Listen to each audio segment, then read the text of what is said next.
앞으로 구역 지정이 될 가능성이 그래 좀 농후하게 있는 곳 한 곳만 그냥 지역 좀 얘기 좀 해주시면 안 될까요? 한 곳만. 이게 굉장히 콕 찍어서 말씀드리기는 굉장히 좀 위험한 발언일 수도 있는데, 혹시라도 이 방송을 보시는 분들 중에 부모님이 뭐 하나 가지고 있다, 팔지 말라고 저는. 투자를 할 때 이것만큼은 꼭 조심해야 된다. 3가지 이상으로 좀 말씀해 주십시오. 3가지. 네. 첫 번째 제가 말씀드리면 일단 기간을 말씀드리고 싶어요. 40에서 69세가 이제 주택 구매 연령이라고 그렇죠. 하는데 최근에는 내려왔어요. 30대들도 자금에 맞춰서 굉장히 많이 투자하는데, 안 하다 보니까 이게 굉장히 쉬운 건 줄 알아요. 그냥 정비 구역만 지정되면 끝나는 거 아니야? 재건축 같은 경우는 안전진단만 통과하면 끝나는 거 아니야? 뭐 이렇게 쉽게 생각하는데 생각보다 굉장히 오래 걸립니다. 우리 한남 뉴타운만 하더라도 지금 10년 이상 끌고 있고요.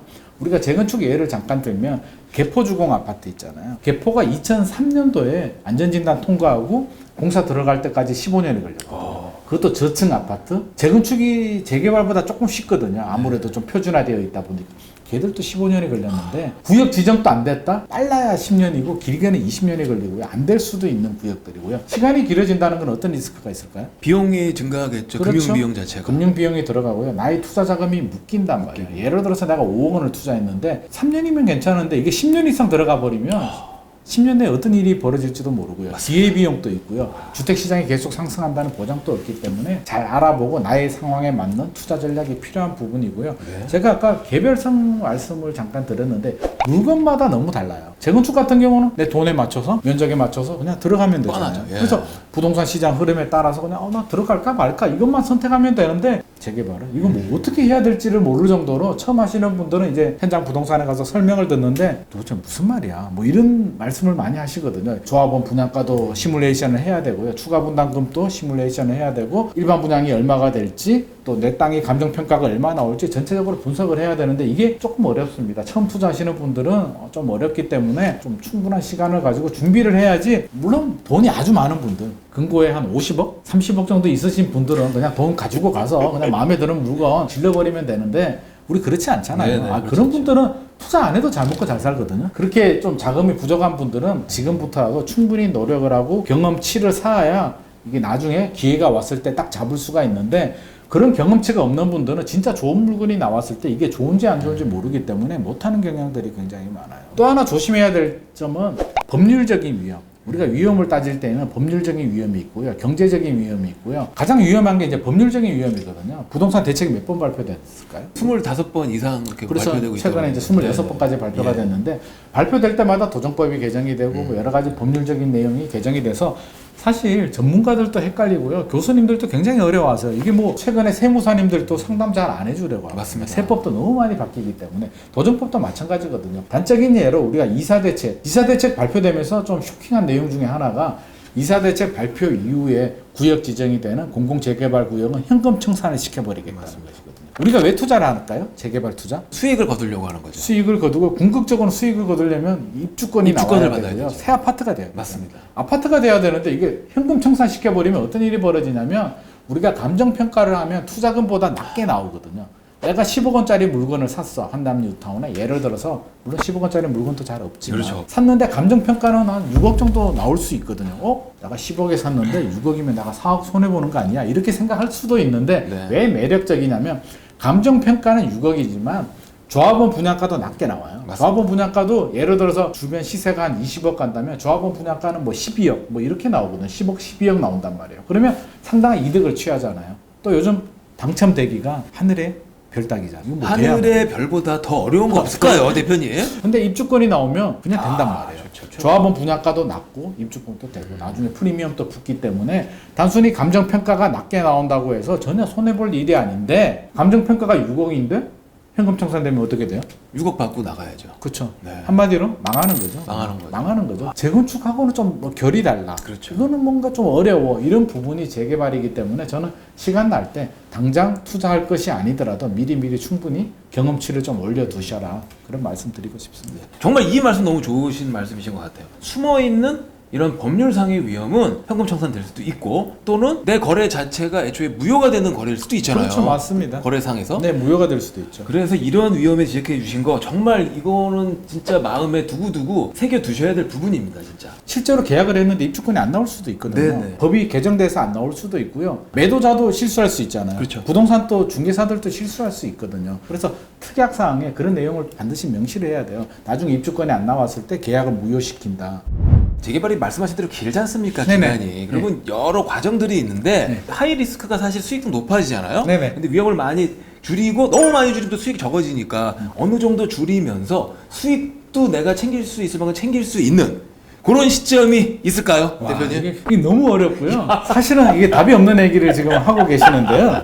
하이 리스크, 하이 리턴이거든요. 네, 맞습니다. 그러면 내가 감당할 수 있는 리스크는 어느 수준에 잡느냐는 개인마다 다 달라요. 일단 우리가 재개발 단계를 먼저 좀 살펴봐야 될 것 네네. 같습니다. 뭐 구역 지정 단계부터 시작해서요. 구역이 지정되면 추진위가 구성이 되죠. 추진위가 구성이 되면 조합 설립을 하게 되고요. 조합 설립을 하면 뭐 건축 심의도 받게 되고요. 사업 시행 계획 인가를 또 받고 또 관리 처분까지 가는데 단계가 올라갈수록 리스크는 줄어들고? 줄어들겠죠. 리스크가 줄어드는 만큼 투자 수익은 줄어들게 같이 줄어들죠. 리스크가 줄어드는 만큼 투자 수익이 줄어들거든요. 그러면 이 리스크와 투자 수익을 어떻게 맞교환할 것인가가 이제 가장 관건인데 이거는 개인마다 다른 것 같아요. 나의 상황과 나의 성향을 따라서 가야 되는데 소액으로 있어도 그만 없어도 그만의 정도 돈이다. 예를 들어서 한 1억 원 정도. 지금은 이제 서울에서 1억 원으로 없죠. 재개발 투자할 구역들은 없습니다. 대표님 아쉽지만 그냥 없는데 현실적으로 그냥 4억으로 해주십시오. 그래도 4억으로 할까요? 왜 제가 1억을 얘기했냐면 불과 한 4년 전만 하더라도 1억이 굉장히 많았거든요. 할 수 있는 구역들이 많았는데 이제 많이 올랐죠. 네. 1억이든 4억이든 좋은데 나는 돈이 너무 많아. 이 4억이 없어도 돼. 10년, 20년 동안 안 써도 돼. 뭐 이런 분들이 있을 수도 있잖아요. 그럼요. 개인마다 다른 거니까. 그런 분들은 리스크를 좀 더 안아야 되겠죠. 리스크를 안는다는 게 뭐냐면 초기 단계. 예를 들어서 뭐 구역 지정,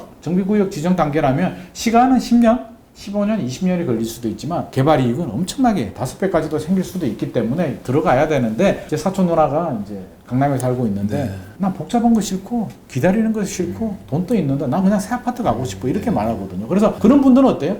개발 이익은 작지만 관리 처분이 나면 관리 처분이 뭔가요?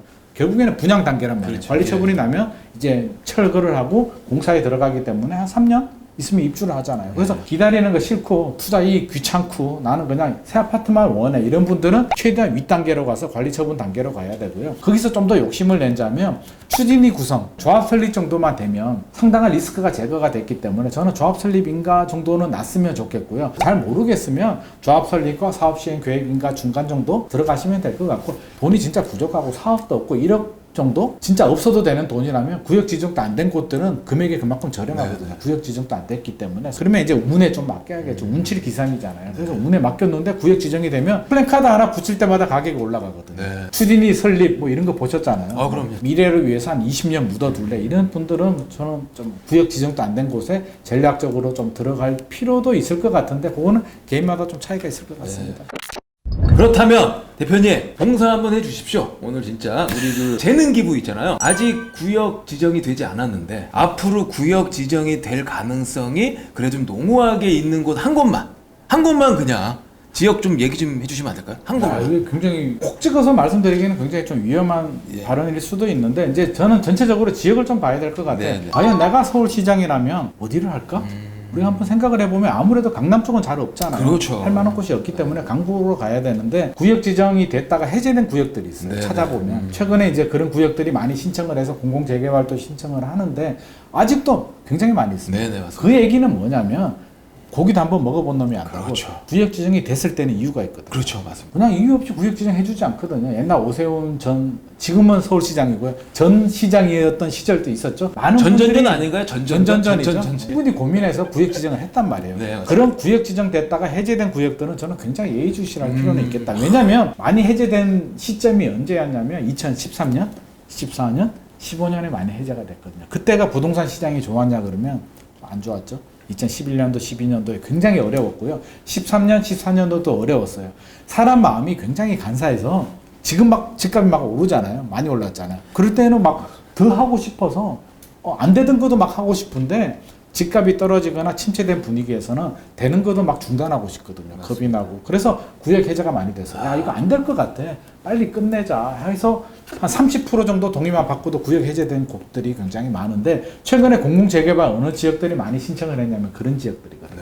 검색을 해보면 나옵니다. 나오죠. 네이버든 다음이든 뭐 이렇게 검색을 해보면 나오기 때문에 서울시 클린업 시스템을 가봐도 재개발 구역들이 나오거든요. 그래서 그런 데 가서 보시고 해제된 구역들을 굉장히 관심 있게 봐야 되고, 두 번째 제가 관심 있게 이제 보는 지역들은 그래도 지역이 중요하잖아요. 네. 재개발이 돼서 좋아졌던 곳들이 굉장히 많거든요. 우리 네, 옥수 네, 있죠. 금호동 가면 신흥 부촌이 됐잖아요. 강남에 집 사주기 어려운 부모들이 집을 사준 곳들이 이제 옥수 금호동하고 이제 마포 쪽에 많이 사줬는데, 과거에 옥수 금호동이 어떤 동네였냐면, 혹시 앤디님 기억나시나요? 저는 잘 압니다. 저는 거기를 자주 가봐서 그렇죠. 그 산동네에다가 그렇죠. 장난 아니었었어요. 뭐 과거 언덕배기에다가. 한석규 씨가 나오는 드라마가 있었거든요. 아, 서울의 서울의 달. 달. 서울의 그렇죠. 달이죠. 서울의 달 아. 배경이 바로 옥수금호동이거든요. 아. 그 못 살던 참. 서민들이 사는 동네인데 지금 거기가 옥수동이었었나요, 그렇죠. 대표님? 아. 거기가 신흥부촌이 됐단 말이에요. 이게 재개발의 힘이 이렇게 무서운 거예요. 네. 택시도 안 들어가는 곳이 아, 거기 그렇죠. 거기 욕먹죠. 들어가려고 그러면. 아. 지금은 뭐예요? 가격이 어마어마하잖아요. 아유, 어마어마하죠. 그렇게 달라질 수 있기 때문에 이런 구역들을 좀 관심 있게.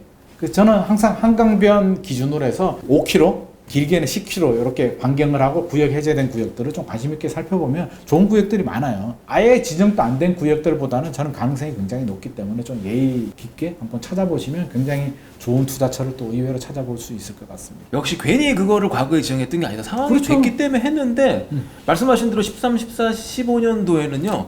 이 분당의 역세권에 있는 49평짜리 아파트가 5억 8천이었어요. 맞아요, 맞아요. 지금 생각해보면 말도 안 되는 가격. 이런 말씀 드리면 굉장히 배 아파하시는 분들이 많은데, 2012년도에 잠실주공 5단지가 8억 6천이었어요. 맞습니다. 맞습니다. 전세가 한 3억 5천에 그 5억은 있으면 5억만 잠실주공 서울 재개발을 많이 연구를 했을 텐데 네네. 지금까지의 재개발 지역 중에서 가장 성공적이었던 재개발 사업은 어디라고 생각하세요? 굉장히 많아요. 뭐 강북에서 좋은 아파트들은 다 재개발이라고 보시면 됩니다. 뭐 우리가 경희궁자이 그렇죠. 고분양가였거든요. 2015년도에 이제 상담을 했는데 경희궁자이가 들어가도 되냐 뭐 이런 논란이 있을 정도로. 근데 지금 가격이 얼마입니까? 강북에서 처음으로 10억을 돌파하면서 지금 뭐 10억대 20억 후반, 지금 20억 거의 이죠. 뭐 그렇죠. 20억 그래서 갔다고 경희궁자이도 돈이면 뉴타운이라고 해서 재개발 구역이고요. 마레프, 마포 레미아프르죠. 예. 재개발 아니면 솔직히 서울엔 나올 데가 없습니다. 강남은 뭐 예외적으로 재건축이지만 나머지는 재개발이기 때문에 이거 재개발만 되면 대박입니다. 우리 수색 증산 옛날에 진짜 이런 말씀 드리기 죄송하지만 진짜 서민 지역, 아, 사는 그럼요. 지역이었는데 지금은 천지개벽. 아. 우리 동대문 뭐 이문 뉴타운 한 몇 년 전에 1억 가지고 투자한 지역인데 지금 프리미엄만 몇 억입니까? 지금 뭐 맞습니다. 7억, 8억 그 이상 부르고 있거든요. 한 7억 5천 이상? 제 생각에는 서울에는 재개발 추진만 되면 그냥 묻지 마. 서울은 저는 잠재적인 재개발 구역이라고 생각합니다. 혹시라도 이 방송을 보시는 분들 중에 부모님이 네. 강북에 뭐 하나 가지고 있다. 네. 단독주택이나 빌라 하나 가지고 있다. 팔지 마라고 저는. 서울에서 가장 유명한 재개발 구역을 꼽으신다면 사실 이거 하나 갖고는 안 돼요. 1, 2, 3 금은동. 너무 어려운 좀 확실한 스타일입니다. 많은 분들이 이렇게 착각하시는 분들이 있어요. 진보 정권이 잡으면 규제를 하네, 보수 정권이 잡으면 규제를 풀어주나? 완전 착각이거든요.